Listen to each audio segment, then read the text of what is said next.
Hello, everybody, and welcome to the Wednesday loving kindness class. Didn't know whether I was going to say loving kindness or metta, so either one is fine. The loving kindness class here at the Dharma Bum Temple.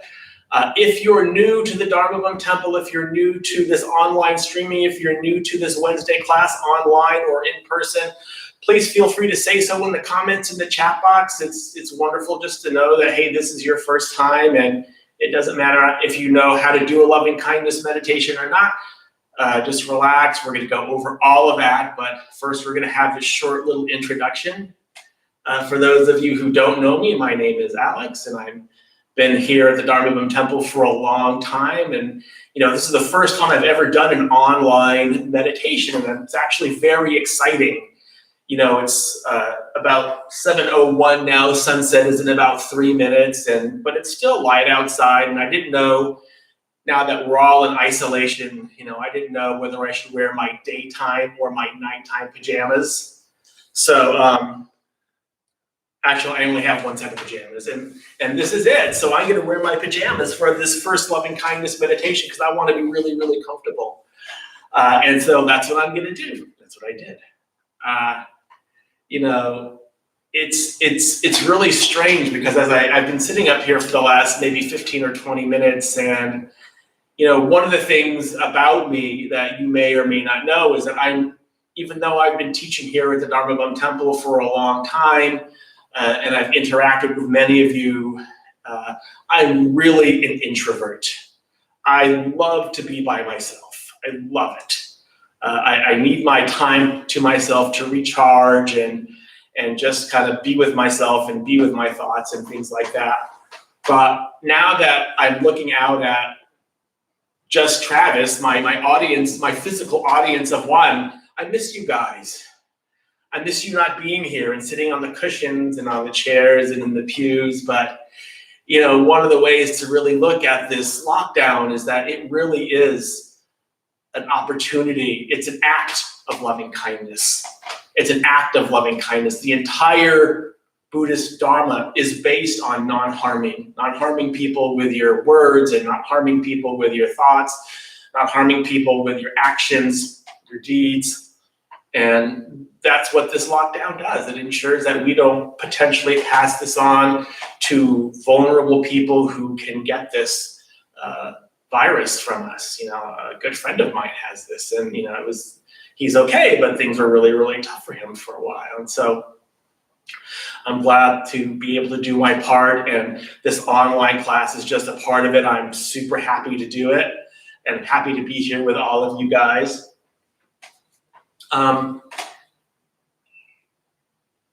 One of the things about this practice of loving kindness, and it's not just a practice in meditation, although that's what we're going to do. We're going to do this practice of meditation, but it's a practice of how we live our lives.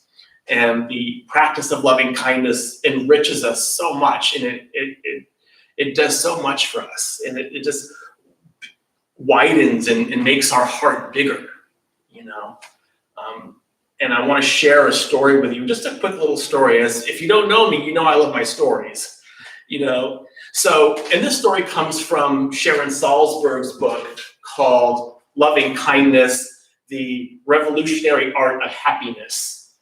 And I love this book, and it's a wonderful book. And she has several others relating to loving kindness, but this story comes from this book. These researchers went into a nursing home, and they gave everyone in the nursing home a plant, a live plant. And for half of the residents, they told them that it's your responsibility to take care of this plant, to water it, to feed it, to make sure that it gets enough sunlight. It's your responsibility to take care of it. And for the other people in the nursing home who they gave this plant to, they said, we're going to give you this plant, but you don't have to take care of it. We'll take care of it for you. Don't worry about it. And after a year, they looked at the results, and the results were that people who had to actually take care of the plant were happier, they were healthier, they were more engaged with other people in the nursing home. So just this act of taking care of a plant, this what you might even consider a small act of loving kindness over a year, had such an amazing result they lived longer and they were happier. And so that just gives you just a little example of how wonderful doing this practice is, and the benefits of this practice as well. So the second thing I would like to do is to read the Buddha's own words about loving kindness, and this is called the Metta Sutta. In the Theravada tradition, we say sutta, and sutta is, you might hear it called sutra, and that sutra is Sanskrit, sutta is Pali. Pali is what the Buddha spoke, or what we think the Buddha spoke. But anyway, it's a teaching from the Buddha from 2,500 years ago, and it never really ceases to amaze me. And so I'm going to read this for you before we start our meditation. And he goes, "This is what should be done by one who is skilled in goodness and who knows the path of peace.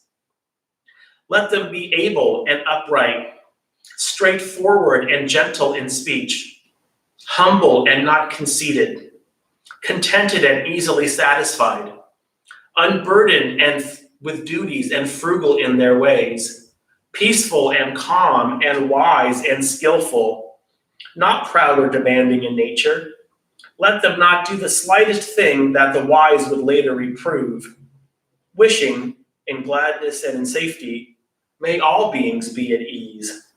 Whatever beings there may be, whether they are weak or strong, omitting none, the great or the mighty, medium, short, or small, the seen and the unseen, those living near and far away, those born and to be born, may all beings be at ease. Let none deceive another or despise any being in any state. Let none through anger or ill will wish harm upon another. Even as a mother protects with her life her child, her only child, so with a boundless heart one should cherish all living beings, radiating kindness over the entire world, spreading upwards to the skies and downwards to the depths, outwards and unbounded, freed from hatred and ill will, whether standing or walking, seated or lying down, free from drowsiness, one should sustain this recollection. This is said to be the sublime abiding. By not holding to fixed views, the pure-hearted one, having clarity of vision, being freed from all sense desires, is not born again into this world." And if you listen to the words of this sutra, this is how the Buddha is telling us not only to sit in meditation, but how to live our lives. And how loving kindness is an integral component of happiness, of enmity, of doing good in the world, of spreading kindness to others and love to others.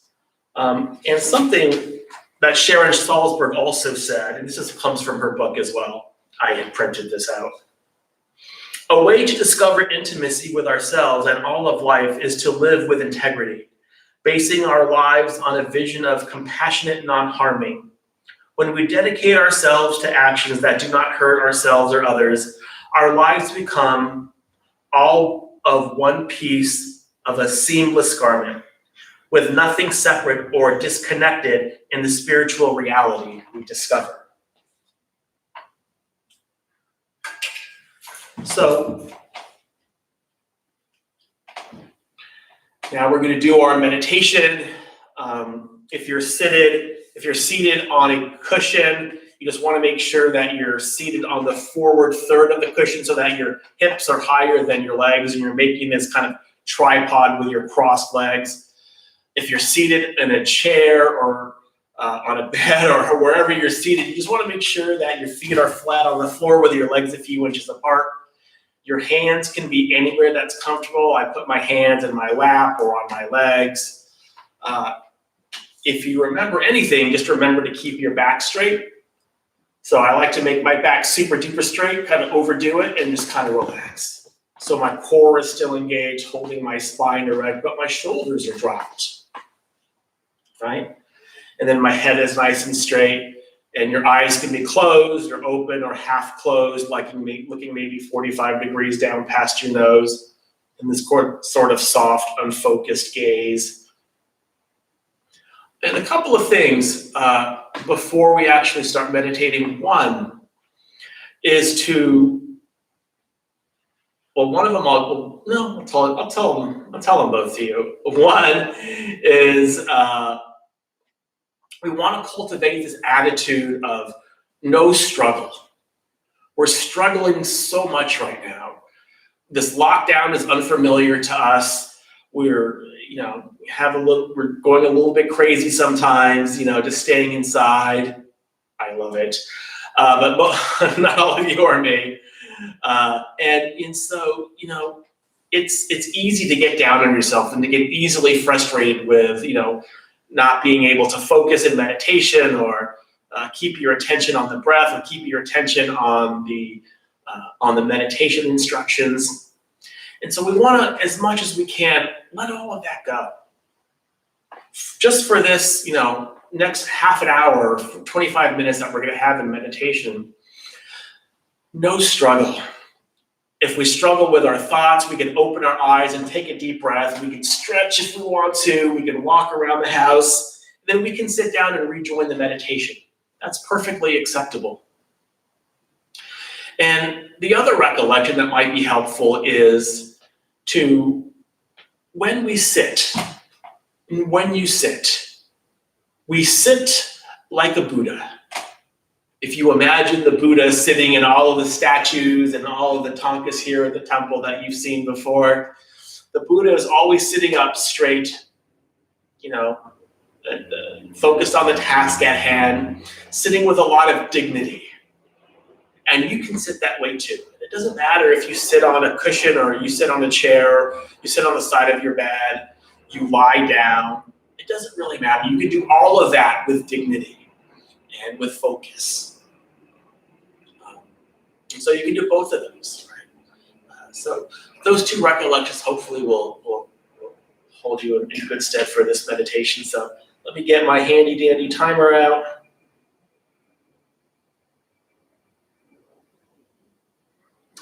This is the point where I would say any questions before we start, but we'll hold questions for later. Okay.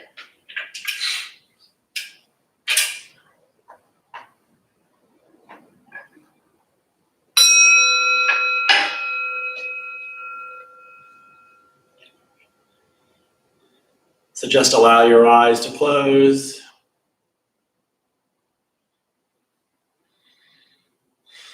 Taking a deep breath all the way in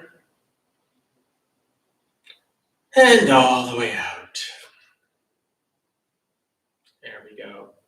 Making sure that we try to develop this attitude of no struggle. And making sure that we have this nice, comfortable, and sustainable position so we're not likely to move around too much. So at first, just start to pay a gentle attention to the breath. Focusing your breath at the base of the nostrils, feeling the air go in and out as you breathe.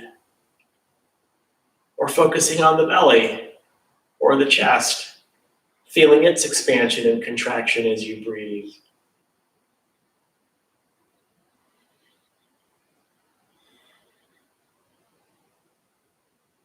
And at first, let's not force the breath. Let the breath be quite easy and quite natural. Just strengthening this idea of no struggle.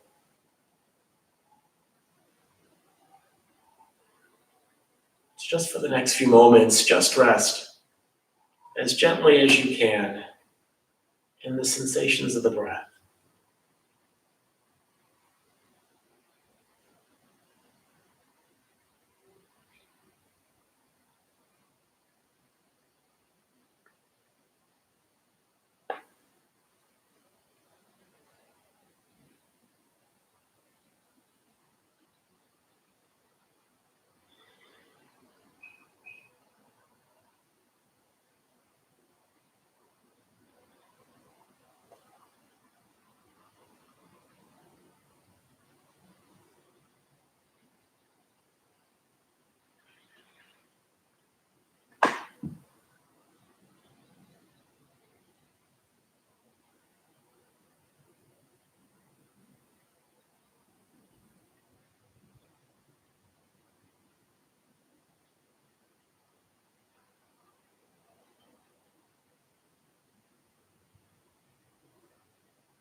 So just for the next 30 seconds before we start our meditation, whereas before I said to let the breath be quite easy and quite natural, for the rest of the meditation, I want you to, in the back of your mind, always ask, what kind of breath would be good right now?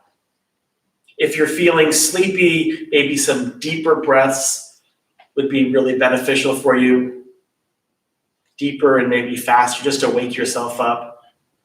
Or maybe you need to take a shallower breath.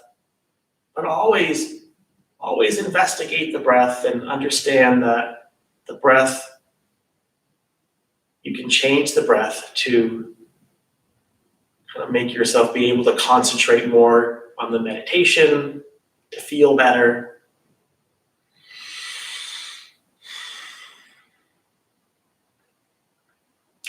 And so to begin our meditation on metta, on loving kindness, unconditional friendliness and goodwill, I want you to think of in Buddhism what we call a benefactor. And a benefactor is anyone who has shown you great kindness and great love. Someone who it's really easy to generate these feelings for. You don't even have to generate these feelings for them. They naturally just come when you think of them. It could be your mother, your father. It could be a child, brother, sister, a best friend, a teacher who was really kind to you and encouraged you. It's best if we don't do a romantic partner, but anyone else is pretty much fair game. And if you can't think of anyone in those areas, you can think of someone on TV. Mother Teresa, the Dalai Lama, Desmond Tutu, Oprah, anyone that you have a great deal of respect for.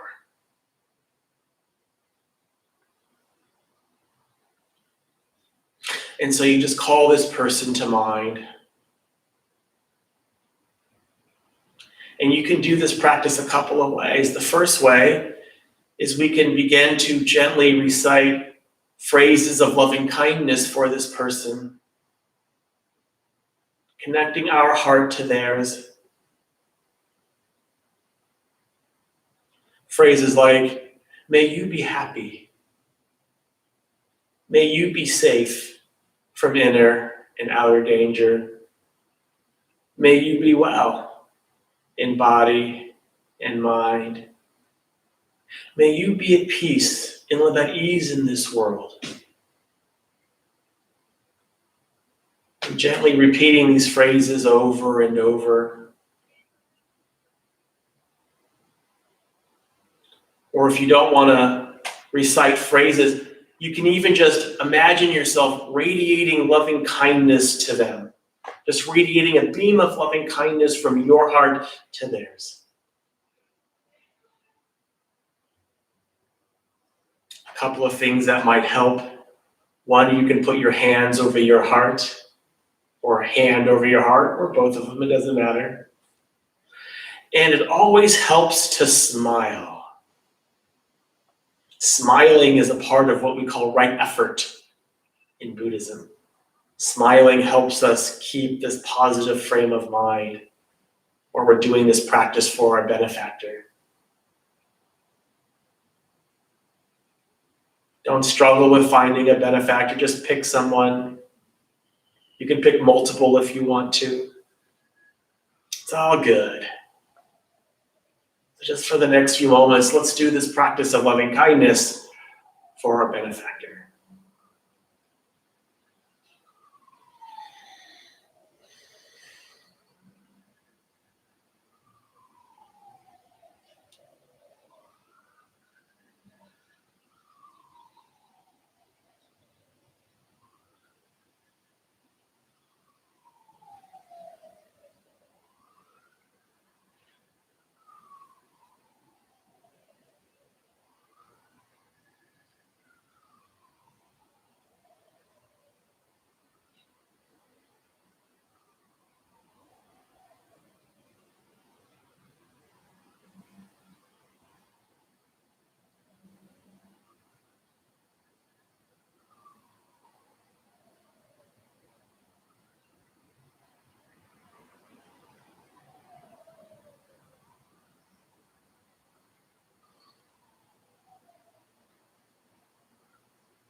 And now shifting our focus just a little bit.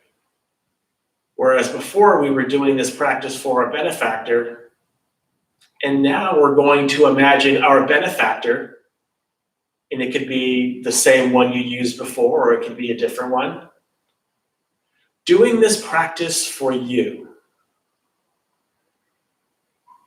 You're going to imagine them up there, or wherever you're thinking of them, keep them in your mind, offering you words of loving kindness, or even just radiating loving kindness from their heart to yours. You can imagine them saying, "May you be happy," and say your name. "May you be safe from inner and outer danger. May you be well in body and mind. May you be at peace and live at ease in this world." Or you can just imagine them radiating loving kindness from their heart to yours. And this is where it's really important to understand what's going on in your own heart.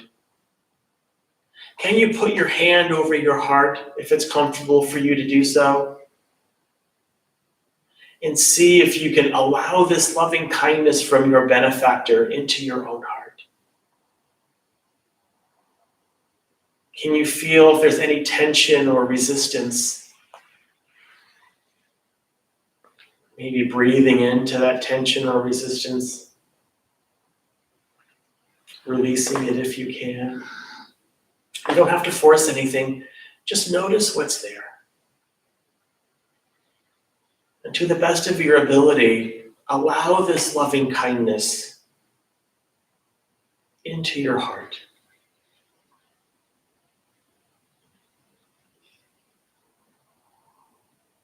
So we'll do this practice of imagining our benefactor doing this practice of metta, of loving kindness for us.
And now shifting our focus one more time, and you can keep your hand on your heart or not.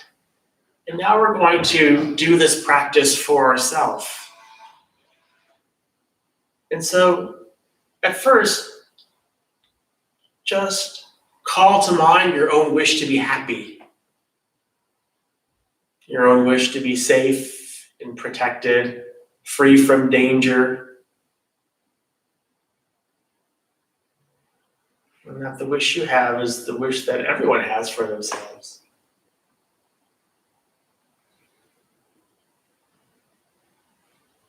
Connecting with your own innate goodness, we can start to do this practice for ourselves. Repeating these phrases, may I be happy. May I be safe from inner and outer danger. May I be well in body and mind. May I be at peace and live at ease in this world. And again, you can use one or more of these phrases. You don't have to use all of them. Any phrase that has a loving and a kind intention is perfectly fine. It's okay. So now we'll do this practice of loving kindness for ourselves. See if you can still allow this in.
And so now the final part of this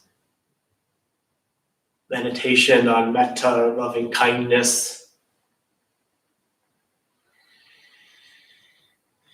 We've generated a lot of metta for ourselves and our benefactor. And now we can do this practice for all beings in all directions. If you want, you can start out small, like everybody in your neighborhood, and everybody in San Diego, everybody, if you're in San Diego, or in your city, and everybody in your state, and everybody in your country, then everybody in the world. And just see how far out you can go.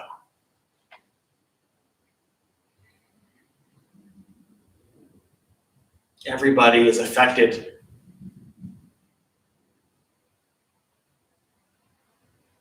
in this difficult time, and everybody can use some thoughts of loving kindness. And so we can share our loving kindness with all beings. So we'll do this just for a few moments to end our meditation.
And just open your eyes when you're ready. And over the next 90 seconds, while you stretch your arms and you stretch your legs, and you maybe reflect on this meditation, I'm going to ask you in this time to think of a question. Either you have a question about the instructions. I'd also like to understand your experience of this meditation. What was easy, what was difficult, just overall what that meditation was like for you. It doesn't matter what it is, it's your experience, so there's no wrong answers there. Or again, like any questions you might have while we're stretching and just kind of coming back into this room or whatever room that you're in. So again, we'll just give this 90 seconds.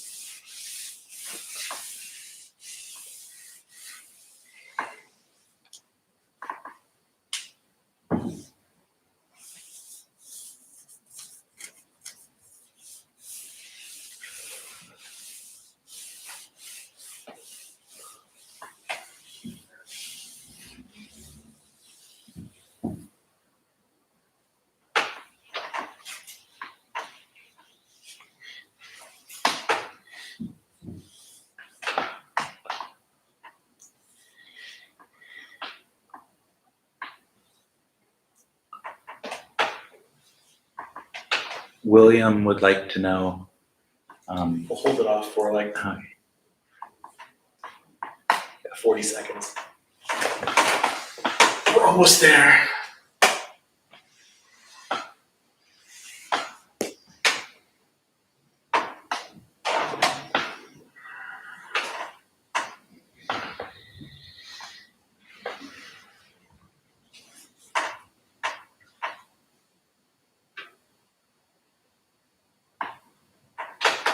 Okay, sorry. William had a question. Is there any problem with choosing a benefactor that is no longer living? So William, we get that question a lot. And there is no problem with choosing a benefactor who is no longer living, as long as it's someone who has shown you great love and great kindness, and someone where you just think of them, living or not, you just like, that's the ticket, right? They're perfectly okay to use. So yes, absolutely.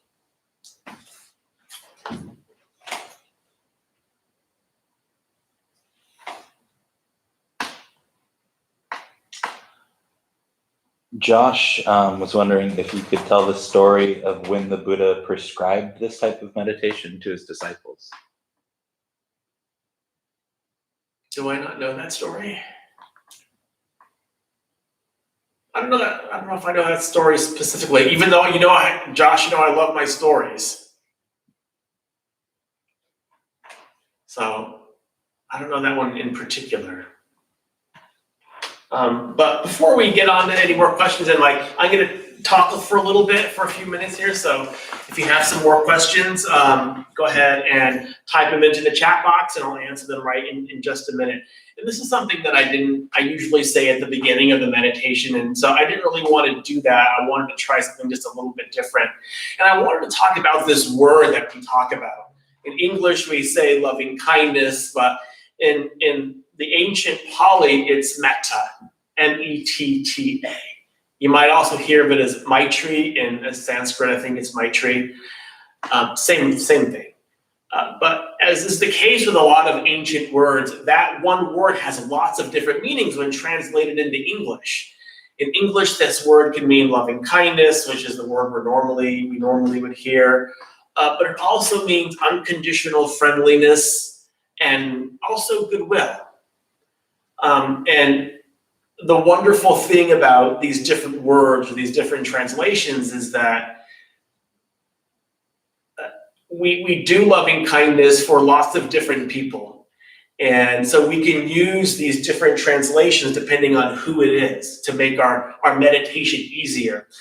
We didn't do it in this meditation, but in some loving kindness meditations, traditionally, we do loving kindness for the enemy. people who we don't like, right? People who annoy us, and however we think of the enemy. And so often, when we think of the enemy, we, as Americans, and people in a Western culture, we almost always go for the mortal enemy, the person who we just hate the most. And we try to do loving kindness, and we try to think of this. We try to translate this word metta as loving kindness, and it's really difficult. It's like running up against a brick wall. Loving kindness and this person, those two things just don't mix, And so this is where this word goodwill comes in handy. So if you think about what goodwill is, from a Buddhist perspective, it's just a wish to be happy. I just wish that you're happy. Whatever you do, you be happy over there, but I wish that you're happy. And it's not only that I wish that you're happy, but I wish that you do the things that cause happiness. And what are the things that cause happiness? We say it all the time at the Dharma Bum Temple, our positive words, thoughts, and actions. Right? So, think good thoughts, speak good words, do good deeds. That's loving kindness. That's the essence of this loving kindness practice. Right? So you can just wish that they do those things. Right? And so your happiness doesn't interfere with their happiness doesn't interfere with yours. So that's one way to deal with that.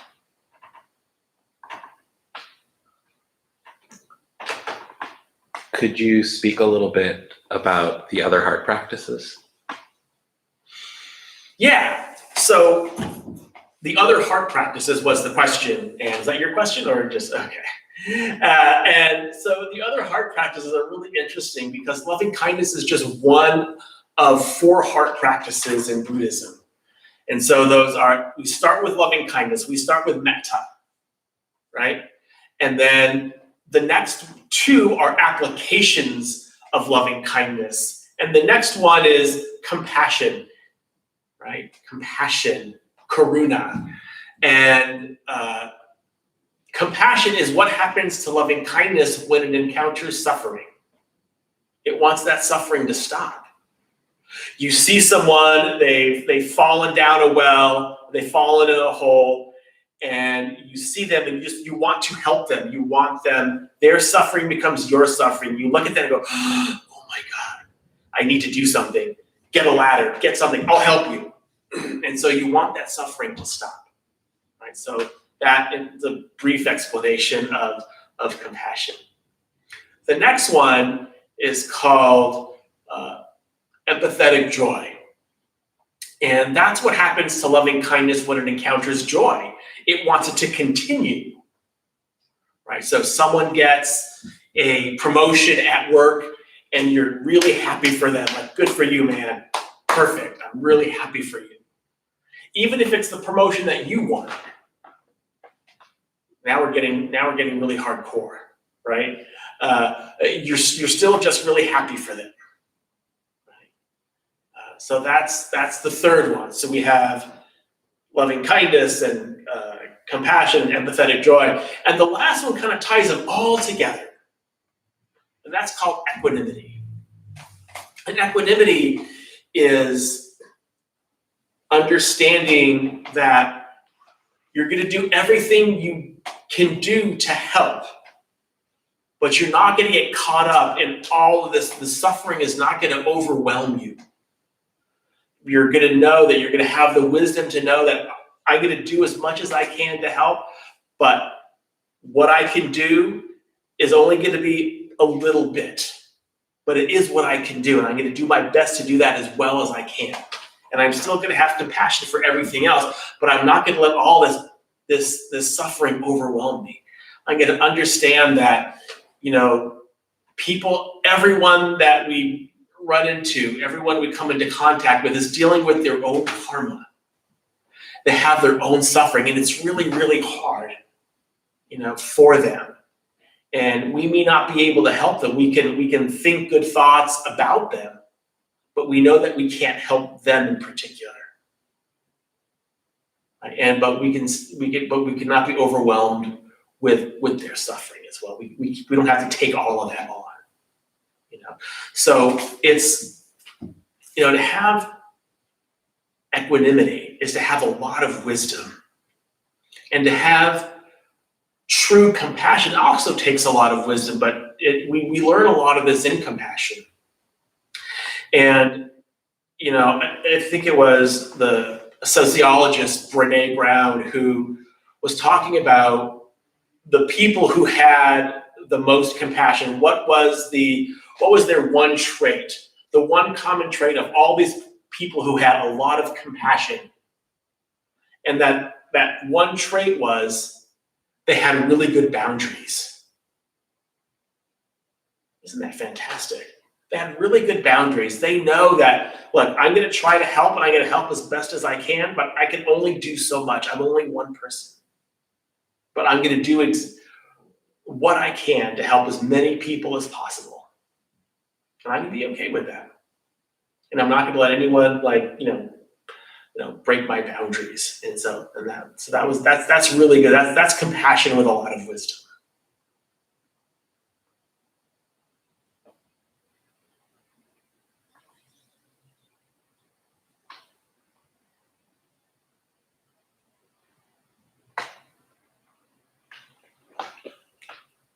So one person, Donovan, shared their experience of the meditation. Mm-hmm. Yeah, I want to hear it.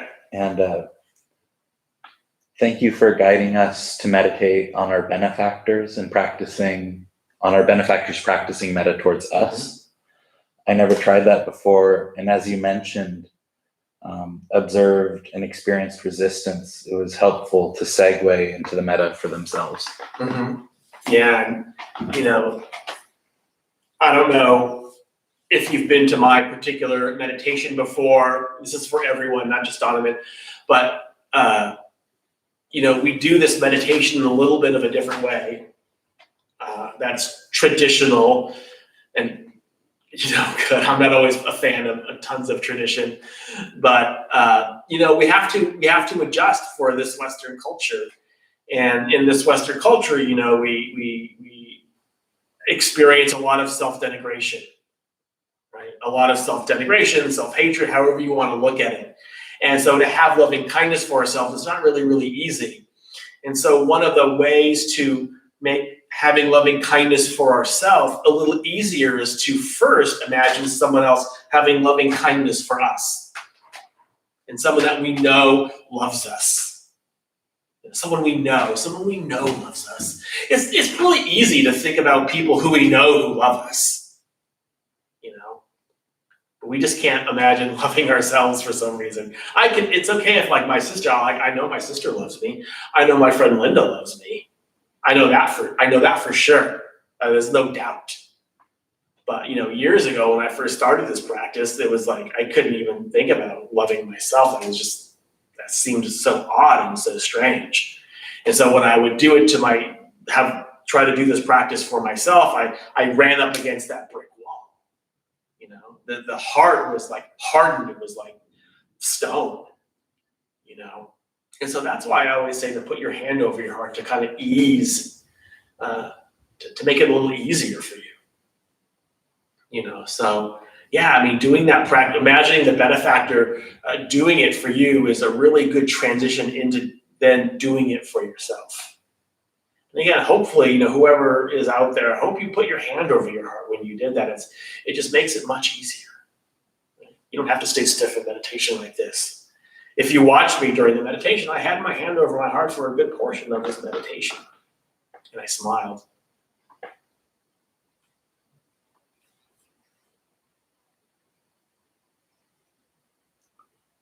Evelyn was wondering if you could define happiness. Can I define happiness? Oh, what a great question.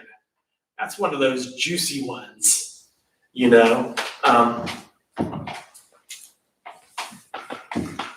And so we do this a lot in Buddhism. We describe something by what it's not,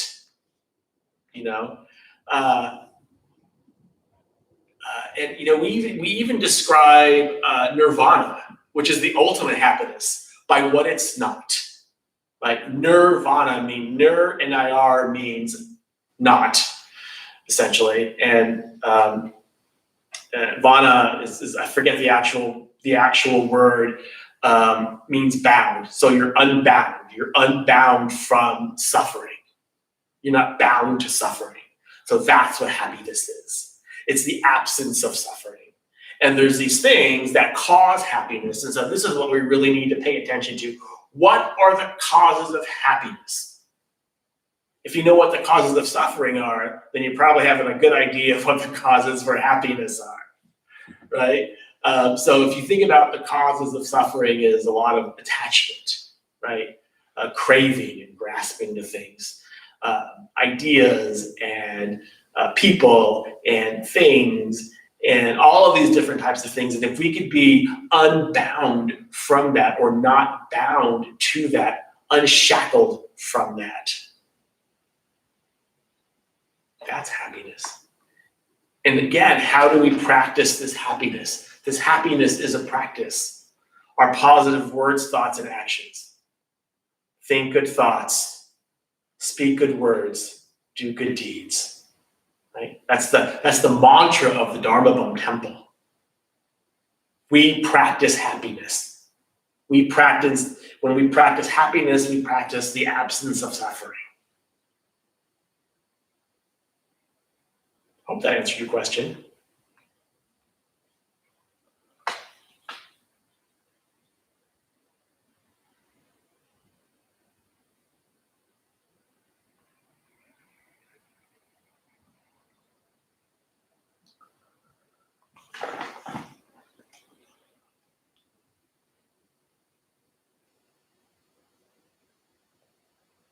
So Carrie Ann shared the question is that it seems like I cannot send metta from others to myself as that's their free will.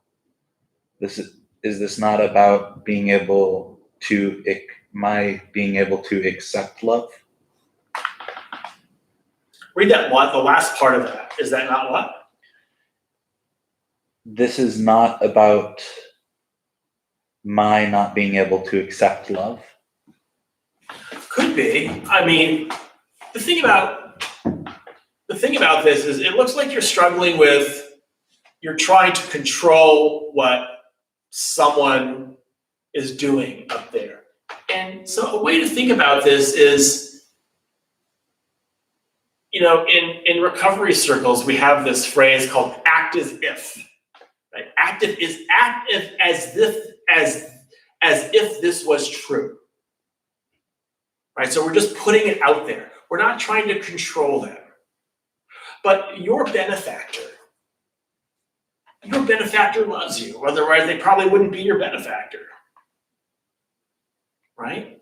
So you're not really trying to control what they do.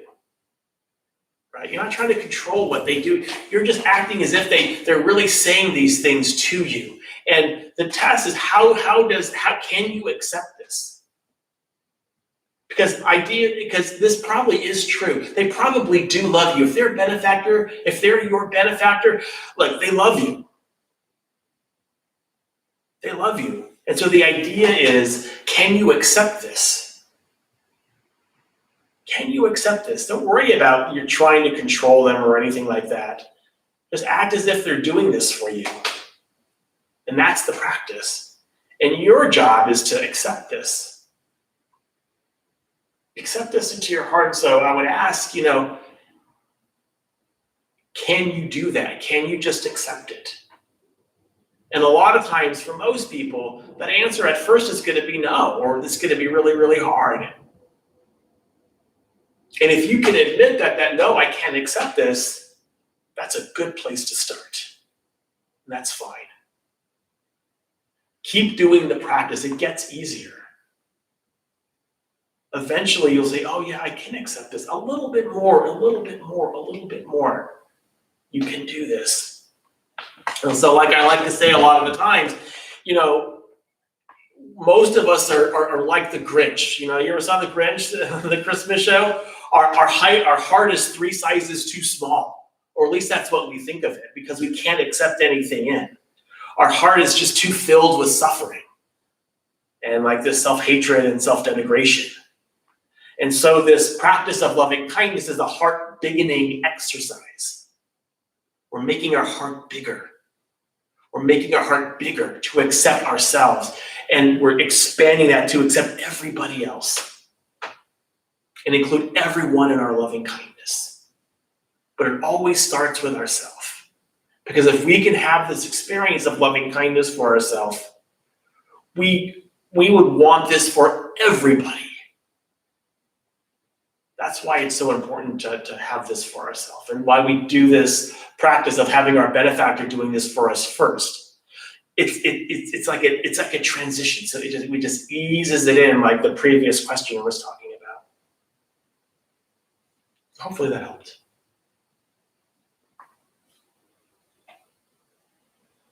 Is that it, or any more? There was 2 people that shared that this was the first time they did it with putting their hand over their heart. I found it useful. Oh, good. Well, I'm glad. Thank you. Well, guys, this was the first of many, I hope, loving kindness meditations online. Again, my name is Alex. It was wonderful to be here with you today. You are loved. Most definitely. I love each and every one of you. And so let's join our palms together at our hearts, please.